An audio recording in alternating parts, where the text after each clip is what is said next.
you could live another life. Movies, biographies, and documentaries 24 hours a day. The Biography Channel. Call your cable operator or satellite provider.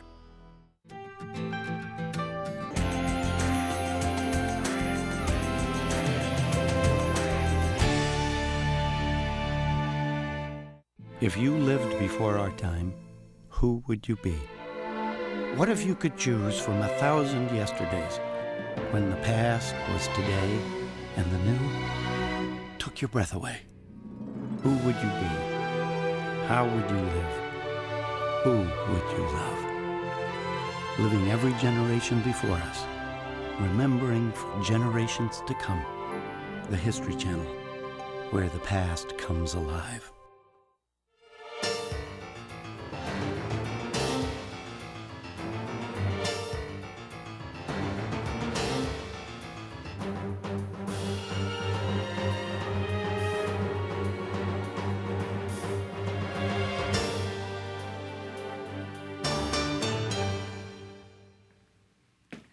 Hello, I'm Arthur Kent. Welcome to History Undercover.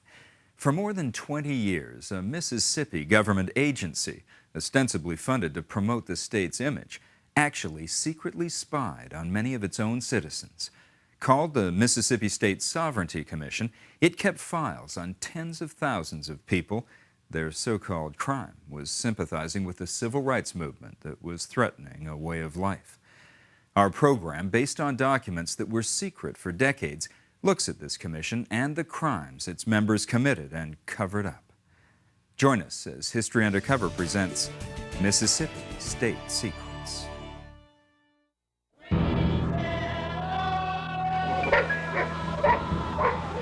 I don't like it. Why not? I don't like a nigger. I wish they'd kill them all. We are tired of being murdered. We are tired of being shot down.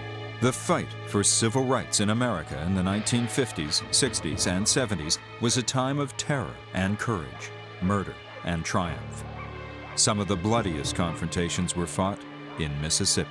The only way we can win this fight is to defeat the enemy, to destroy the enemy before the enemy destroys us. All those in favor say aye. In 1956, the Mississippi State Legislature created an agency to monitor, inhibit, and destroy civil rights activities throughout the state. It was called the Mississippi State Sovereignty Commission. Although it wasn't secret, many of its activities were.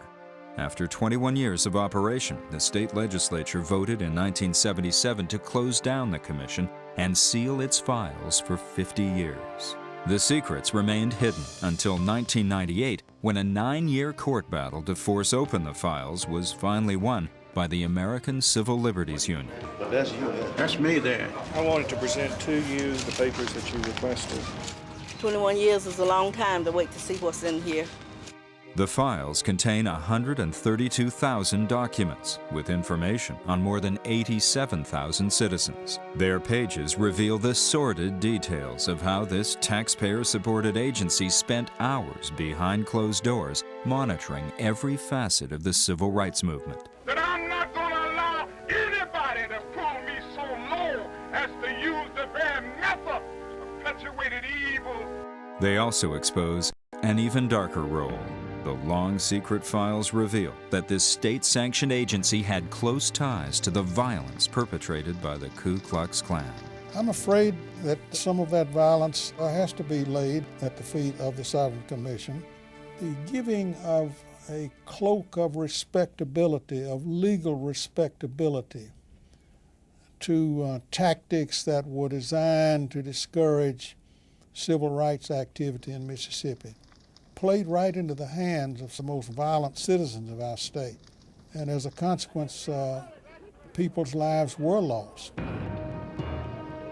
For many Southerners, fierce opposition to the civil rights movement began on Monday, May 17, 1954. On that date, in Brown versus the Board of Education of Topeka, the United States Supreme Court ruled that racial segregation in America's public schools was unconstitutional. There is nothing in the United States Constitution to declare that white and colored children must attend the same public school.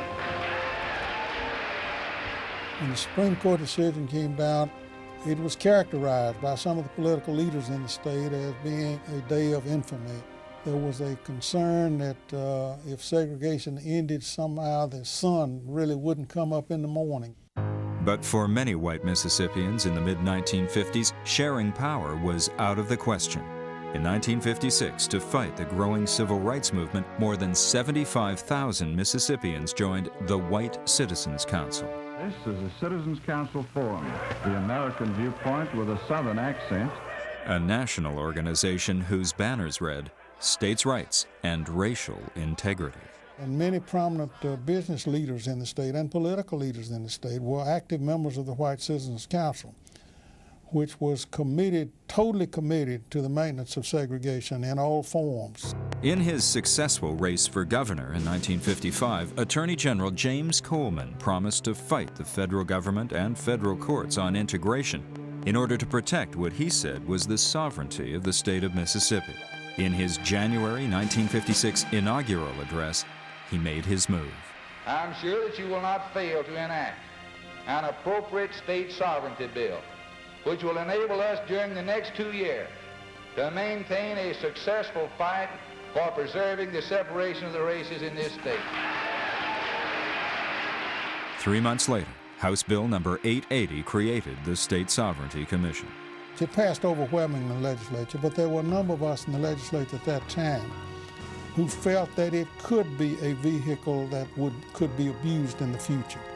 The bill mandated that the commission would be composed of 12 members, including the governor, the lieutenant governor, the House Speaker, and the Attorney General. In addition, there would be 2 members of the Senate appointed by the lieutenant governor, 3 members of the House appointed by the Speaker, and 3 citizen members appointed by the governor. The governor served as chairman of the commission, which had a budget of $250,000 a year. Speakers were sent all over the United States to advance the cause of segregation in the South, and journalists from around the country were invited to come to Mississippi and see for themselves how well we were doing in a segregated society. As in every community in Mississippi, there is segregation of the races. Drinking fountains are segregated. Restrooms are segregated. The commission even produced this film documenting the benefits of segregation. It was viewed by civic clubs, universities, and church groups in 27 states across the country. Just as the pattern of segregation is evident in Forest, so too is the real interest both races have in each other's welfare. Talked about, oh, what a wonderful state Mississippi is, and we love the way it is, and interviewed people. And they said, oh, yes, we're happy with segregation, and we wouldn't want it any other way. We have far less crime in our race in Mississippi in proportion to the population than in any state in the nation. It was a disaster, I think it's fair to say. The effort to convince the rest of the country that we were right on the issue of segregation was doomed to failure. But the Sovereignty Commission wasn't only involved in public relations. There was another part of its work that was covert and much more dangerous. The commission used many former FBI agents as special investigators. It also hired independent detective agencies in different parts of the state. Using the retired agents and private detectives, the commission began an intense campaign investigating and intimidating suspected civil rights activists and their supporters. The most secret aspects of the Sovereignty Commission, of course, were the mechanics of their investigative process, of sending agents out and, in effect, spying on citizens of this state. They were basically sending these letters to their employers. We just thought you'd like to know that teacher so-and-so has been involved in civil rights activities or believed to have been involved. I mean, a lot of times these people weren't even involved in civil rights activities necessarily. They just happened to maybe be in certain place at a certain time, so therefore they assumed they were involved in civil rights activity, and they lost their jobs. The commission also maintained a paid network of spies and informers. You had black people and white people working for the Sovereignty Commission, spying on their neighbors, spying on their friends. They would put pressure on black people, and especially middle-class black people, who were beholden to the system. That is, if you were a school teacher and your livelihood depended upon working for the county government or the city school system, you were forced so often to do things against your will. The information, often gathered from illegal wiretaps and break-ins, was given to local law enforcement and white supremacist groups. It was like a police state. The Sovereignty Commission was really using Gestapo tactics and spying on the citizens. There was an element of fear that I can't describe. The Sovereignty Commission viewed what they were doing as a war, and so in terms of casualties, they weren't concerned. In fact, that was something to brag about. It was kind of like the generals, coming back from war saying, "Well, look how many dead we have." As the war of innuendo, hate, and violence raged, the number of innocent victims targeted by the commission would begin to mount. One of those was Dr. Gilbert Mason of Biloxi, Mississippi. They set upon us with sticks, with lead pipes, with chains, baseball bats.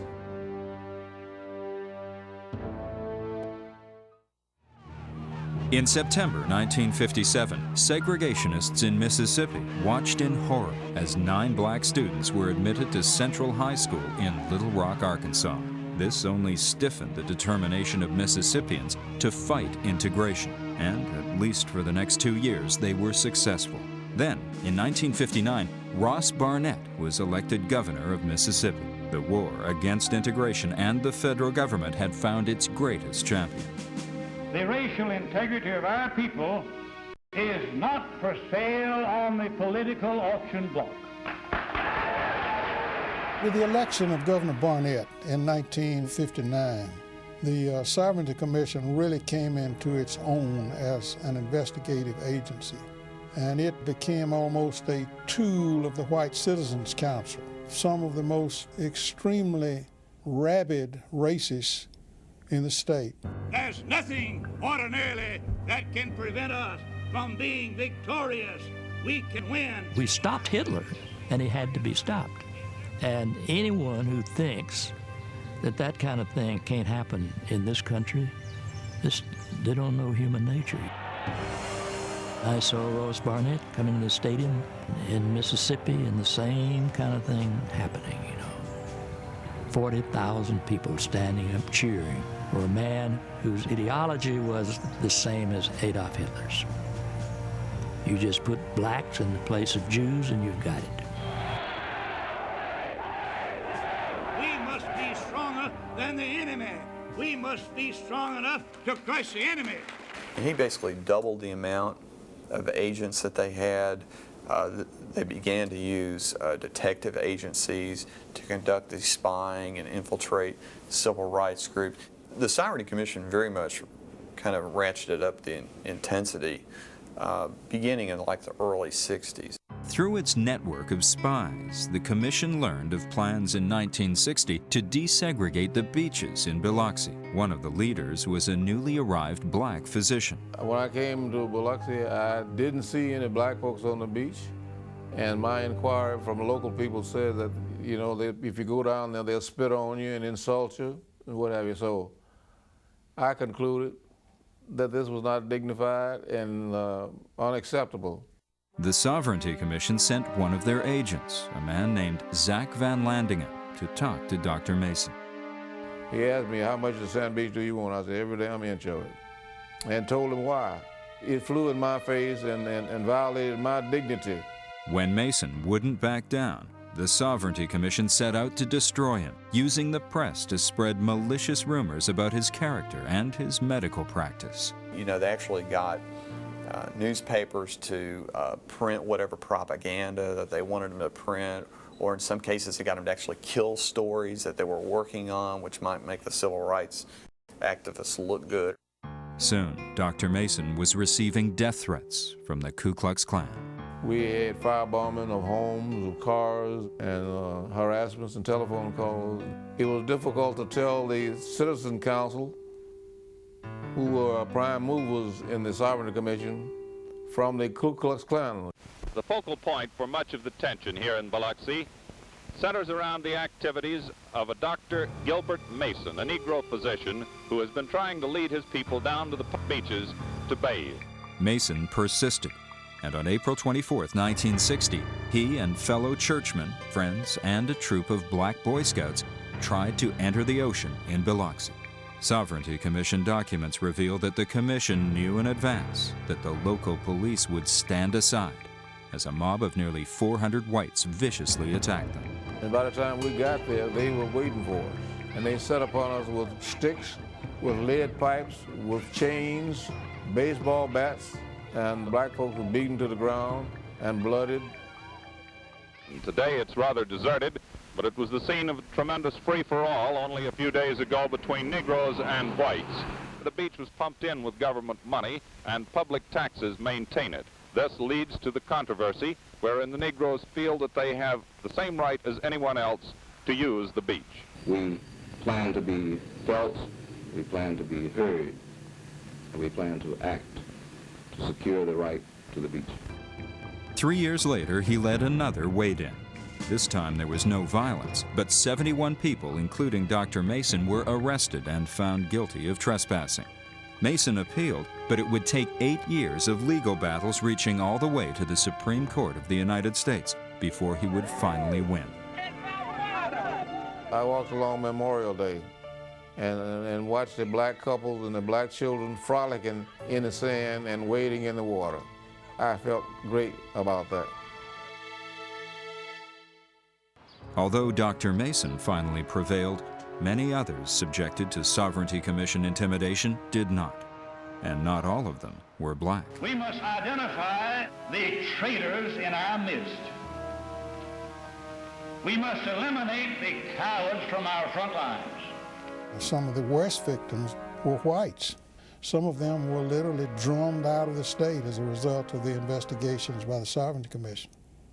Horace, Gemany, was a Church of God preacher born and reared in Neshoba County, Mississippi, in a very, very rural area. And he wanted to come back to the state and build a school for, he wasn't even talking integration, for young black Church of God ministers. And the wrath came down on him. The Sovereignty Commission began investigating Reverend Gemany in 1956. His first offense was inviting Negroes into his home for meals.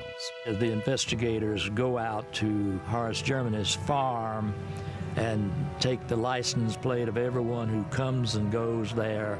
The investigators would deliberately drop this information, you know, that all this race mixing out here. By 1959, the commission was secretly reading Gemany's mail and had assigned an agent to shadow his house. There was a man who would drive by our house every day in a taxi, and he was like a spy. Apparently he was hired by the Sovereignty Commission, and he would come by and check on to see if any blacks were at our house. The next year, Governor Barnett sent his Attorney General to speak with Reverend Gemany. There was a time that Governor Ross Barnett had conveyed to the Attorney General Joe Patterson that he was to tell us, or tell my dad, that if he didn't get out of Mississippi in 24 hours that he would be killed. And it wasn't a veiled threat. It was an out-and-out threat. You either leave or you die. Not long afterward, when 2 of Reverend Gemany's 4 children were home alone, a mob descended on their house. I recall this stream of cars that was endless started driving past our house up into our yard, and people started getting out, yelling obscenities, threats. This time, no one was hurt. But 2 weeks later, when Reverend Gemany was in town, 20 men surrounded him. And then these men just closed in on Daddy and they started beating him up. They had blackjacks, billy clubs, guns, and they hit him in the head, they hit him in the face, they knocked his teeth out. They knocked him on the ground, and Daddy never struck back at him. But Reverend Gemany was alive, and with the help of his students and family, he was able to get to a hospital.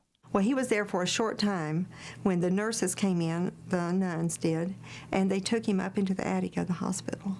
And they kept him there for 3 days because the White Citizens Council was scouring the town trying to find Daddy because they wanted to finish what they hadn't finished before. But they never did find him, and the nuns wouldn't tell. Gemany was finally concerned enough about the safety of his family to leave Mississippi. He moved to Kendleton, Texas, where he finally was able to establish a college for black preachers.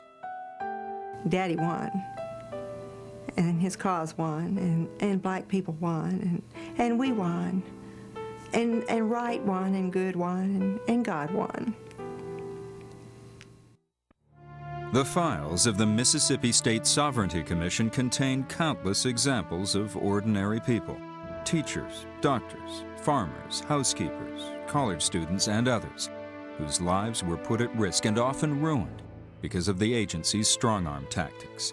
One of those was Mabel Warship, a divorced waitress living in Grenada, Mississippi in 1964. Mabel Warship had her children taken away, by the Sovereignty Commission. I didn't think I was being watched. I was being watched. They were there till I went to bed at night, and they were there when I got up of a morning. 2 men in a suit in a car.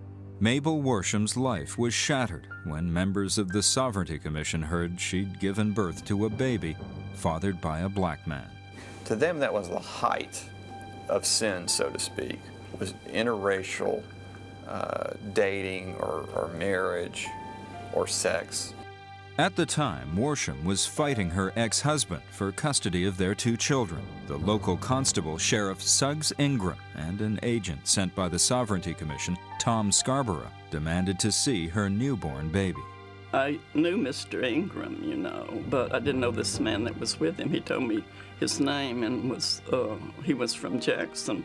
I had to let them in or they would have kicked my door in, especially because Mr. Ingram was wearing guns. They examined the infant, wanting to know if he had mixed blood. They looked at his hair and they looked at his fingernails. They warned Warship that if she didn't leave Grenada, she and her child might be found dead. I was afraid. When somebody threatens to kill you, and throw you in a river, chain you and throw you in the river, I think you'd be afraid too. I was afraid. I was afraid for me and I was afraid for my baby. 2 days after the interrogation, Warship lost her custody fight for her 2 older children. In court when they took my 2 boys away, and I got up to talk, and the Judge Cofer, told me if I didn't sit down, he would have me arrested and put in jail right then. So I didn't get to say anything. Warship left Mississippi with her newborn child. The sheriff and Agent Scarborough watched her go. The day that I left there, they sit there and watch me load my car, and they followed me to the city limits. Unless you've lost a child, you won't ever know what I went through. Mabel Warship was not trying to challenge the system, but many of those targeted by the Sovereignty Commission were. One of the most vocal and powerful was the NAACP Field Secretary in Mississippi, Medgar Evers. Medgar Evers had this personality. I mean, he was just a genuine man who was really committed to changing the life chances of African Americans and other people in Mississippi. The Sovereignty Commission files reveal that as early as 1958, the Commission was using all its resources to try to find anything incriminating on Evers. The files also reveal a chilling letter that was sent from a man by the name of Byron De La Beckwith. He begged Governor Coleman to be allowed to help rid Mississippi of the disease of integration and boasted of being an expert marksman. I remember distinctly one individual calling with a pistol on the other end, and he hit the cylinder, and of course you could hear that it was a revolver. And he said, "This is for you." The president faces the racial crisis. On June 11th, 1963, President John F. Kennedy made a historic television address. And this nation, for all its hopes and all its boasts, will not be fully free until all its citizens are free. That night, at 12:20 a.m., Evers returned from an NAACP meeting. As he pulled into his driveway, a sniper was lying in wait 150 feet away. Once Evers got out of his car, the gunman fired one shot from a high-powered rifle, dropped the gun, and fled. The bullet ripped into Evers, who staggered and collapsed in a pool of blood. Evers died on the way to the hospital. The fingerprints found on the murder weapon were those of Byron De La Beckwith. I would like for everyone to search their own souls. I think it's time for everything to come to the light and for all of us to work even harder to make this nation the type of nation it should be. Medgar Evers was buried in Arlington National Cemetery. In 1964, 2 separate trials ended in mistrials when each of the all-white juries deadlocked. Byron De La Beckwith walked free. The 12-man all-white jury held the fate of Byron De La Beckwith in their hands for nearly 24 hours, and Judge Leon Hendrick dismissed them after he polled each member and got answers like, "We are hopelessly deadlocked. There's no possible chance of getting together, Your Honor." District Attorney William Waller, who had the unpopular job of prosecuting a white man for a Negro's death, was asked about the outcome. Well, we felt like we put on a good case and that the evidence amply justified a guilty verdict, but what was done was in the province of the jury. With a bit of help, as it turned out. Jerry Mitchell, an investigative reporter for Mississippi's Clarion Ledger, got a look at the Sovereignty Commission files when they were briefly opened by the ACLU in 1989. He discovered several important documents that implicated the commission in jury tampering in both De La Beckwith trials. The documents reveal that a commission investigator was asked by De La Beckwith's defense attorney to conduct illegal background checks on prospective members of the jury. His 3-page report was given to the defense as well as being entered into the Sovereignty Commission files. It detailed the jurors' racial views as well as their ancestry. It listed members of the White Citizens Council as being fair and impartial. So at the same time that the state is attempting to prosecute Beckwith for the murder of Evers, this other arm of the state, the Sovereignty Commission, is secretly helping out his defense, trying to get him acquitted. It was that revelation that led prosecutors to reopen the case against De La Beckwith, now 68 years old. He was tried a 3rd time and on February 5, 1994, found guilty of the murder of Medgar Evers. He was sentenced to life in prison. All I want to do is say, yay, Medgar, yay, yay, yay. It's about the truth. It's about uncovering the truth. And what's amazing to me is to be able to continue to find out new things about these things that happened back in the 50s and 60s that we didn't know. Somebody had tipped them off. It was most likely a contact with the State Sovereignty Commission. There would be other revelations to come involving the Sovereignty Commission's role in the murder of civil rights workers Andrew Goodman, James Chaney, and Michael Schwerner.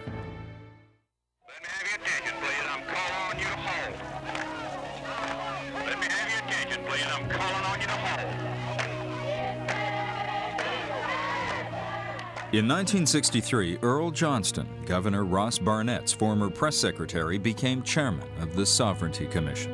My job was to gather information about any people or any groups that had planned in any way marches or demonstrations or even seizures of property, so I could refer that information to the people who would want to know about it. In June 1964, as part of a civil rights campaign known as Freedom Summer, scores of young activists from across the country and around the world invaded Mississippi to help register black voters. People should be expected to get beaten. They should expect to spend in jail, and it may go beyond the summer when they're in jail, and that they should expect possibly somebody to get killed. One of the people the commission was watching was a civil rights agitator from New York named Michael Schwerner. That month, the Ku Klux Klan firebombed a church in Longdale, Mississippi. Michael Schwerner went to investigate, along with James Chaney, a local organizer, and Andrew Goodman, a volunteer who had arrived from New York that day. Shortly after, their car was stopped by Meridian Deputy Sheriff Cecil Price. Price knew exactly who they were because of information provided by the Sovereignty Commission. A month earlier, one of the Commission's spies, known only as Operator 79 and thought to be a volunteer at Freedom Summer, had stolen photos and application information about Schwerner and other Freedom Summer volunteers from their field office in Jackson, Mississippi. They were actively involved in spying on him. They were writing down, okay, here's what he's driving, here's how old he is, here's his date of birth, here's his license number, here's the, the license number on his car, and all this information was collected and then traded with the Meridian Police Department. And the Meridian Police Department is made up of at least half Klan, so that information is not too far of a stretch to think that the information the Sovereignty Commission had wound up in the hands of Klansmen. Price immediately spread the word that Goatee, the police code name for Schwerner, was in his custody. Delmar Dennis was a former member of the Klan who turned informant for the FBI. They knew about Goatee because somebody had tipped them off that this was the key civil rights leader in the Meridian area. It was most likely a contact with the State Sovereignty Commission. Price held the boys long enough for a group of Klansmen, allegedly assembled by a man named Edgar Ray Killen, to arrive. Price then released the boys. The Klan followed their car out of town, overtook the young men in a desperate car chase, and stopped them. One Klan member reached into the car and pulled first Michael Schwerner by the collar, and he said, "You're that nigger-loving SOB." And with that, he shot him in the heart. Andy Goodman never uttered a sound, never said a word. Shot him in the heart, dropped him onto the body of Michael Schwerner. And with that, James Chaney was trying to make an escape out the car and across the ditch and into the woods. And he was shot by other people. To the outside world, it seemed as if the boys had just vanished. But new information revealed in the Commission files shows its members knew what had happened and who was to blame. Yet after examining the boys' burned-out station wagon, a Sovereignty Commission investigator concluded that there were no signs of foul play, and even that the civil rights workers may have staged the scene themselves. The Sovereignty Commission was regularly writing reports about how this all may be a hoax and how that there was no evidence of any Klan in this area. Have you seen the spot down here, sir? That's right. What do you think of this? I believe them jokers planned it and sitting off up in New York laughing at us Mississippi folk. Well, I believe it's a big publicity hoax, but if they're dead, I feel like they asked for it. In fact, Sheriff Lawrence Rainey, the police chief in the county in which the boys had been stopped, had been filmed at a Klan meeting. I would like at this time to call Sheriff Lawrence A. Rainey from Neshoba County to the platform for a statement. Are you proud he's here? This is a CBS News special report. The search in Mississippi. The disappearance was making international headlines. President Lyndon Johnson brought in the FBI, which conducted one of the largest manhunts in its history. As the days dragged on, Andrew Goodman's mother made a plea to the citizens of Mississippi. I want to beg them to cooperate in every way possible in the search for these 3 boys and to come forward with any information of any kind which will help in the search. After the news came on that the boys were missing, I got a call from a local member of the Klan who said, everybody should lay low. Clearly the Sovereignty Commission had staked these young men out, again especially Chaney and Schwerner, and they knew about their activities. They were working in conjunction with the law enforcement officials in these places.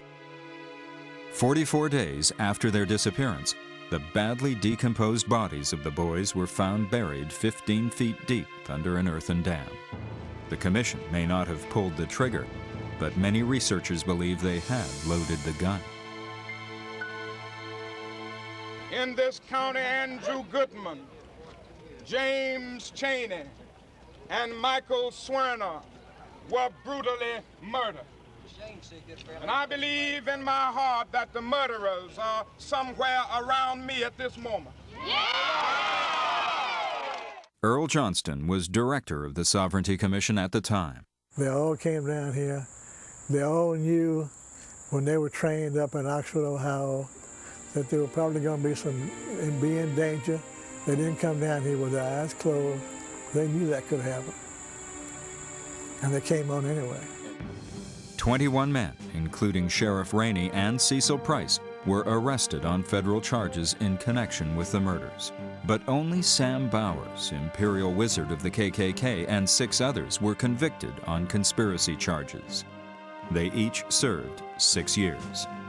But since the opening of the commission files, prosecutors are looking at new evidence that may put Killen, the alleged ringleader who still proclaims his innocence, on trial for murder. We've got 40,000 pages of investigation. I really can't find an excuse why Mississippi didn't investigate this thing themselves and prosecute this case back in those days. They should have. We're going to try to do something about that. But the Klan's violence would not be limited to the Mississippi Freedom Summer. We were fearful that things would happen that did happen. We just didn't know they would try to take the whole family.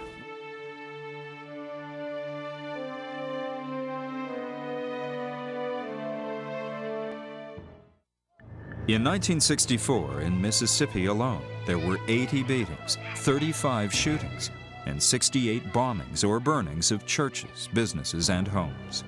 Many of those under attack were being watched by the Mississippi State Sovereignty Commission. The Sovereignty Commission operated outside the legitimate bounds of legal investigative procedures, subjected many innocent people to an intrusion into their lives, into their private lives, indirectly in some instances contributing to their death. One of those people was farmer and store owner Vernon Damer. For 8 years, the commission put him on its target list of ringleaders and troublemakers. They got interested in Vernon Damer in the late 1950s. Vernon Damer was very much involved in the NAACP and civil rights activities, particularly voting rights. He wanted to make it possible so that black people will have a chance of earning a better living. Vernon was very successful, but he knew if we could ever get the black person to be able to register and vote, we would be able to select people who were controlling our lives. To Vernon Damer, the right to vote was sacred, but in Mississippi, it could also be dangerous. And he would go take anybody that he could get to register. He would take them in our car. They didn't use their car because our car tags number was out there already. He would go with them, stay up in the circuit clerk office until they fill out the application, and then take them back home. If they didn't have the money to pay the poll tax, he would pay it for them. As Damer worked to encourage the black community, the commission was working to destroy him. They were typically looking at all those things, anything that they could find on Vernon Damer and others as well, to discredit them, you know, or was their credit bad? In 1964, when Damer became president of the Hattiesburg NAACP, his credit rating mysteriously changed. They canceled insurance on the house, on his farm equipment. The Farm Bureau of all people's canceled insurance. They'd send a check back. While the Sovereignty Commission was trying to ruin Damer economically, the Ku Klux Klan was trying to kill him. Vernon always carried a gun with him. He had a gun with him on a cotton picker, he had a gun with him on a tractor. He always had ammunition with him. In 1966, in the middle of a freezing night in January, members of the Ku Klux Klan surrounded the Damer home. I was the first one to wake that night, and I was screaming to Vernon to get up. I believe they've got us this time. The eave of the house was burning. The car horn was blowing. The shots was coming in.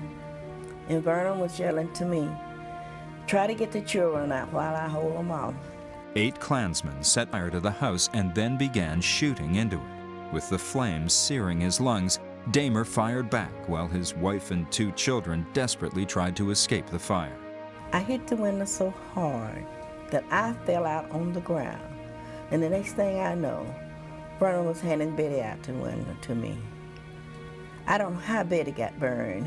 She was burned up here on the forehead. Both arms were burned. And Vernon was burned. As the Klansmen made their escape, Damer's sister arrived and drove the family to the hospital. The next morning, Vernon Damer died from his burns. His 4 older sons, all of them in the military, arrived at the ruins of what was once their home to comfort their mother and to attend their father's funeral. The day after the funeral, Vernon Dahmer's voter registration card arrived in the mail. He came after we buried him, though. We buried Vernon by the time he got his card. So he literally died before he ever got the chance to cast his ballot, the thing that he fought his whole life for. One of the main suspects in the attack was KKK leader Sam Bowers, who was free on bond while he was appealing his conviction for the Cheney, Schwerner, and Goodman murders. He was tried 3 times in the Dahmer case. Each ended in deadlocked juries. Those in charge of Mississippi's politics and government, they was just as guilty as the Klan. They didn't care what the Klans were doing to us.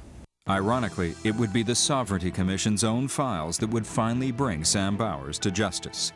In March 1998, 32 years after the Dahmer murder, the secret commission files revealed that Bowers had admitted to an FBI informant he had tampered with the jury during his 1968 trial. That was enough to put Bowers on trial again. In August 1998, Sam Bowers was convicted of the murder of Vernon Dahmer and sentenced to life imprisonment. I just closed my eyes because I knew I was going to bust out crying, but they was tears of joy. By October 1969, when the United States Supreme Court ruled that Mississippi's public schools must be integrated immediately, the once fearsome Sovereignty Commission finally ran out of steam. You know, the passage of the Voting Rights Act, to a certain extent, made them realize that, hey, this game is up. Now they had to recognize that was the law of the land, and were they going to obey the law or were they going to break the law? When Governor Waller was elected governor in 1971, I was elected lieutenant governor the same year. And by virtue of our position, his as governor, mine as lieutenant governor, we found ourselves ex officio members of the Sovereignty Commission. By this time, the Sovereignty Commission was a fairly weak and inconsequential agency, but it still had a staff of agents and investigators. In 1973, Waller vetoed the budget for the Sovereignty Commission, effectively shutting it down. Yet the Commission's files remained available for use by the state legislature and other state officials. In January 1977, a bill to repeal the act that established the Commission and destroy its files was introduced. But William Winter, now governor, opposed the planned destruction. Well, they represented a chapter in our history, a dark chapter, but one that I felt needed to be preserved. We learned some very harsh lessons. We learned in the first place we were on the wrong side. There were those who told us that if we just stuck together, if the white people of Mississippi just stick together, there's no force on earth that can change this system of segregation. Many people believe that. It's no use in trying to oppress a group of people. You have to keep yourself down in order to keep them down. Somehow or another, they will get strength to rise up against you. And that's what we did in the 60s. We rose up against them. And we won the battle. We haven't come all the way where we hope to be, but we're on our way. Byron De La Beckwith, who was finally convicted of murdering Medgar Evers, died in prison in January 2001. His funeral was attended by members of the Klan, the eulogy delivered by a white supremacist pastor. Also in 2001, Mississippians voted on whether to redesign their state flag or keep the existing flag and its Confederate emblem. By a 2-to-1 margin, voters elected to retain their existing flag, which is now the only one in America dominated by a symbol of the Confederacy. For the History Channel, I'm Arthur Kent. Thanks for watching.